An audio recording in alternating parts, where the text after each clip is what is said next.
Hey everyone, today I want to talk about learning technology, which is actually a very important and complex part of the HR and the HR tech landscape. And the article I just wrote this week is a pretty long piece about Capability Academies and what I'm calling mastery-based learning platforms. And what it talks about is the fact that there are a set of new platform companies that have focused on an end-to-end high-fidelity, mastery-based learning experience that can be used to build capability academies. And the goal of these systems is not just to provide you an hour of training and education, or an update, or a DEI refresher, or a compliance course, but to really teach you how to do something well and allow you to advance to a higher level of performance in your job, a new role, a more advanced role, an adjacent role. And that means learning from an expert, doing some developmental assignments, some projects, getting some feedback, having some collaboration experiences and talking to other students. The kinds of things we used to do in 2 or 3 week classes when I used to work at IBM, which we rarely do anymore in corporate training because we put everything online. Now, before I go into the space a little bit more, let me talk about the tech and why we're at this point where we need this new type of platform. So go back to 1998, which is a long time ago for many of you. I was working for a small company that was building a learning on demand system, and the internet was new, and the initial foray into online learning and online education was page-turning, HTML-based courses. Not a lot of video because you had to use Flash, and you would click through from page to page. You would take an assessment. You might listen to an audio, but probably not. There might be a few interactivities where you do some sliding things around to match them. And you would learn something, but it certainly wasn't mastery-based. And that was very revolutionary at the time. Skillsoft, NetG, a lot of the companies that pioneered in that point in time. Digital Think was the one that I worked for. Were then sold and evolved into bigger companies. But it was really the beginning of this idea of using the internet to learn. And along comes Apple and Steve Jobs, and he says, Flash is a piece of crap. We're going to kill it. We're not going to allow Flash to run our phone. We're going to have a native HTML-based video player. And around the same time, YouTube was formed, and we started putting videos online. And so the learning experience paradigm moved from page-turning HTML and interactivities to videos of instructors, videos of scenarios, small videos, large videos, many different types. And then, of course, we realized we could index the videos, we could transcribe them, we could do AI on them and see what their topics were about. We could learn about what skills were being discussed, and we could actually learn from the experts that were doing videos, and gave birth to LinkedIn Learning, which was originally called lynda.com, YouTube,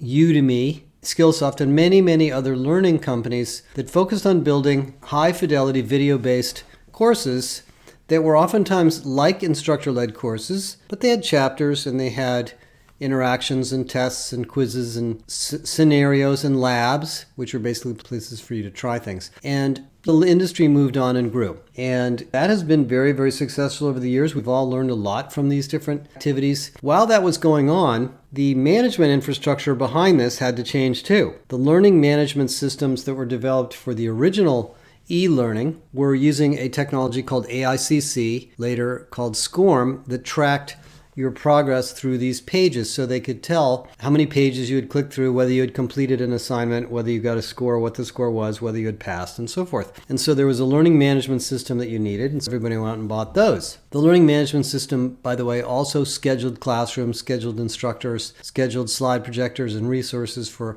traditional training. So we had this one system with the learning management system and then all these courses. But as that continued and more content went to the non-traditional digital forms, smaller and smaller snacks of videos and so forth, we ended up at a point where we couldn't find everything. The LMS couldn't store all this. There was too much. It was hard to put it into a path. And so the learning experience platform, which I helped name, in retrospect, the name's probably not correct, but was born. So companies like Degreed and Edcast and others created portals that allowed you to find all this content, including articles and other forms of content, podcasts, put them into paths, and create learning experiences, not really learning experiences, but content experiences that would allow you to bypass the LMS and get access to the content you needed. And that was a groundbreaking change because now any training department could take any of these assets anywhere they may be between inside the company and outside the company and collect and arrange them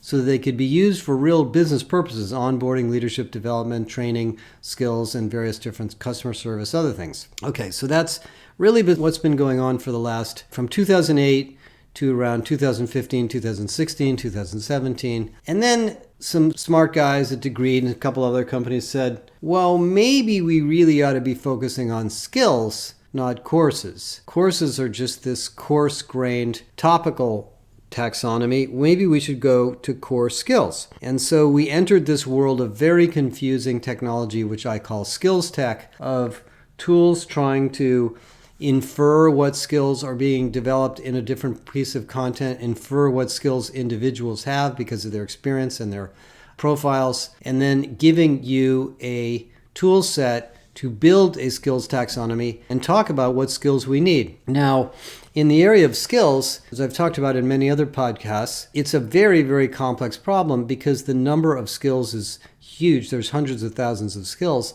And every day there's some new technology or methodology or process or procedure or algorithm that's being developed or tool, and that is a skill. So do you know how to use Microsoft Windows 11 or whatever is next from them? We need a whole bunch of skills on that. So these skills tech solutions have been really exciting for companies, but nobody's really nailed them because they're very dynamic, and as I talked about in another podcast, they're not at all like the competency-based things we did in the 80s and 90s. It's really a metadata management system about people and content. What is this about and what skills does it create?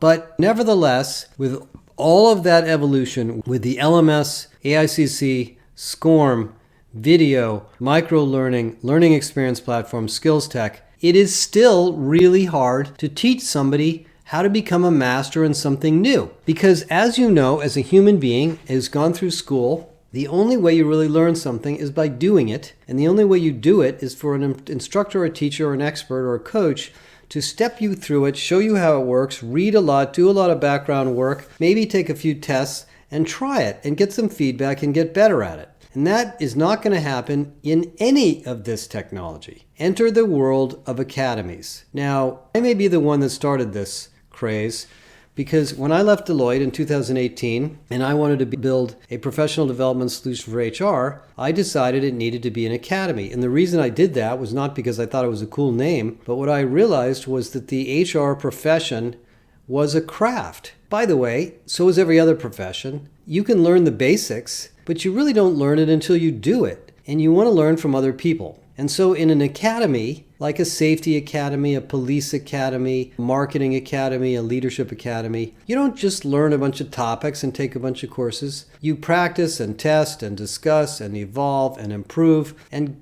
push the state of thinking in the company about what we need to do to implement this process or domain well. And as I was building our academy, I realized it was really, really complicated. We needed to have instructors, we needed to have courses, we needed to have resources, we needed to have background material, we needed to have a capability assessment, a framework, a model that people could work towards. We needed analytics, we needed a great user experience, blah, blah, blah, blah, blah. And what I learned, and this was 2018, 2019, was that there really weren't very many platforms designed for this. In fact, virtually none. I ended up using Nomadic, which is a very, fascinating platform, which most of you will probably see if you join the JVA. Well, Nomadic was, although they didn't know what to call it, a capability academy. They didn't really have any name for it, but they were building cohort-based learning programs that really pushed people forward in a significant way. There's some things missing in that platform, but it was the most advanced one I could find. And I looked at all of them. Well, since then, there's been a revolution of innovation in this space. And if you look at the vendors that are listed in the article that I'll link to in the notes here, these are kind of new companies. You may not have heard of many of them, but they're delivering really high fidelity, mastery-based programs. Oftentimes they start in IT, but some of them start in soft skills. And they reflect the fact that instructors have to be involved. There has to be real assignments that are submitted and graded, and there has to be feedback, and there has to be collaboration, and it has to be easy to use, and there has to be the ability to put lots of content in there, and it has to be configurable, because the Data Science Academy at Capital One is not the same as the Data Science Academy at Uber, or the Data Science Academy at Target, or the Data Science Academy at another company. So these vendors have built tools or platforms that are not only really good at mixed mode, multifunctional, cohort-based learning, but also configurable so you can put your own content in there and create your own academy. Now let me talk about cohorts. Everybody talks about cohort technology as if it's something radically new. It's not.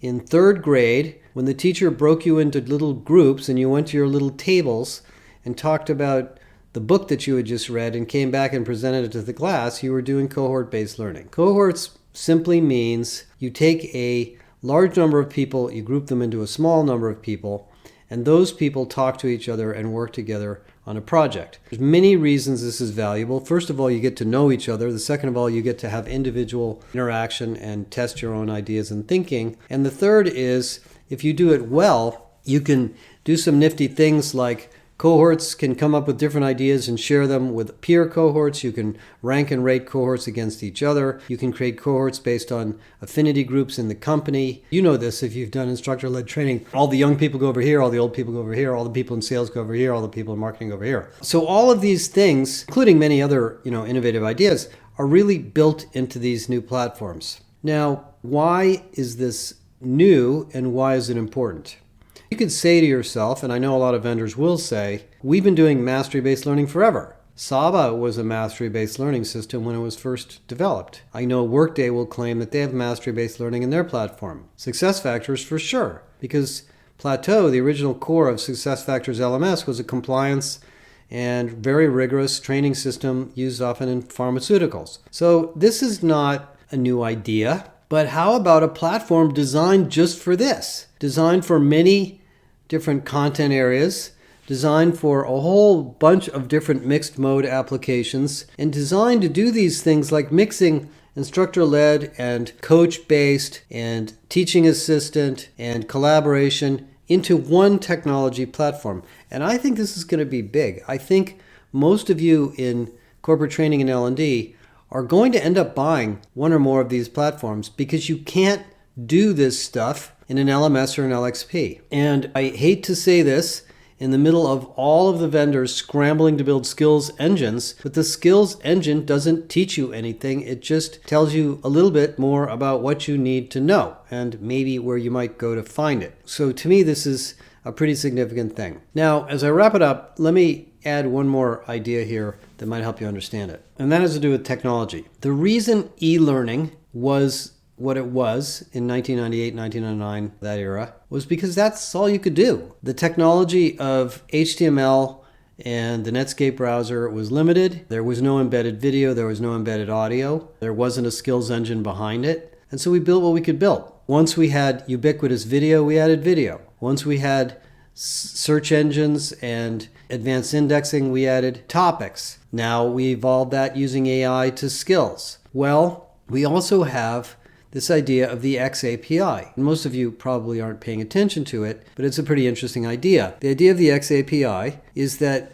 just like advertising technology knows everywhere you click on the internet, and that data stream is processed and managed and used in real time to decide what you see next, we can do the same thing for learning. We can tell if somebody is stuck on a piece of content or spending a lot of time here versus there, and we can use that information for whatever we want. Now, the learning record store systems that we have today are mostly just analytic systems, but over time, the blended learning model or experiential learning model, whatever you want to call it, will have lots and lots of data about what content, what activities, what courses, what articles, etc. are useful and how they are being used. If you look at systems like GitHub, that are really the largest system used for computer scientists and software engineers to teach each other about software, they're basically sharing systems with great search and discovery technology. And we can do that in corporate training now. And that's, to me, one of the reasons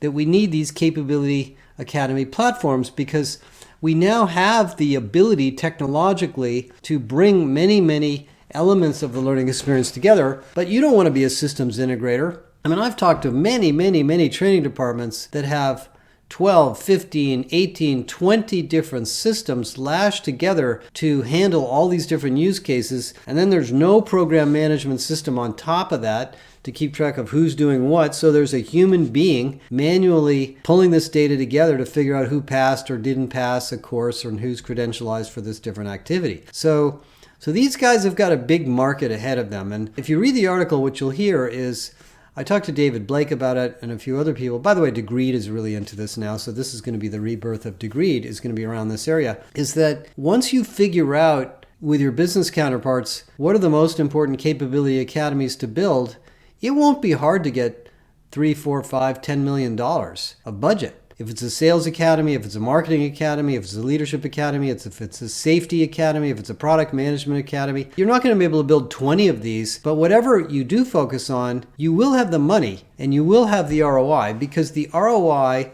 of a great academy is growth. It's individual growth, it's career growth, and it's company growth. The goal of our JBA is not to give you a bunch of tips on HR. We want to teach you how to really change the way you do HR and become an advanced, high-performing HR consultant, analyst, or technologist. And if we can do that for you, your company is going to run in a different way. That's true for engineering, sales, marketing, leadership, everything. So a Capability Academy is not just a skill-building system. It is a way to grow.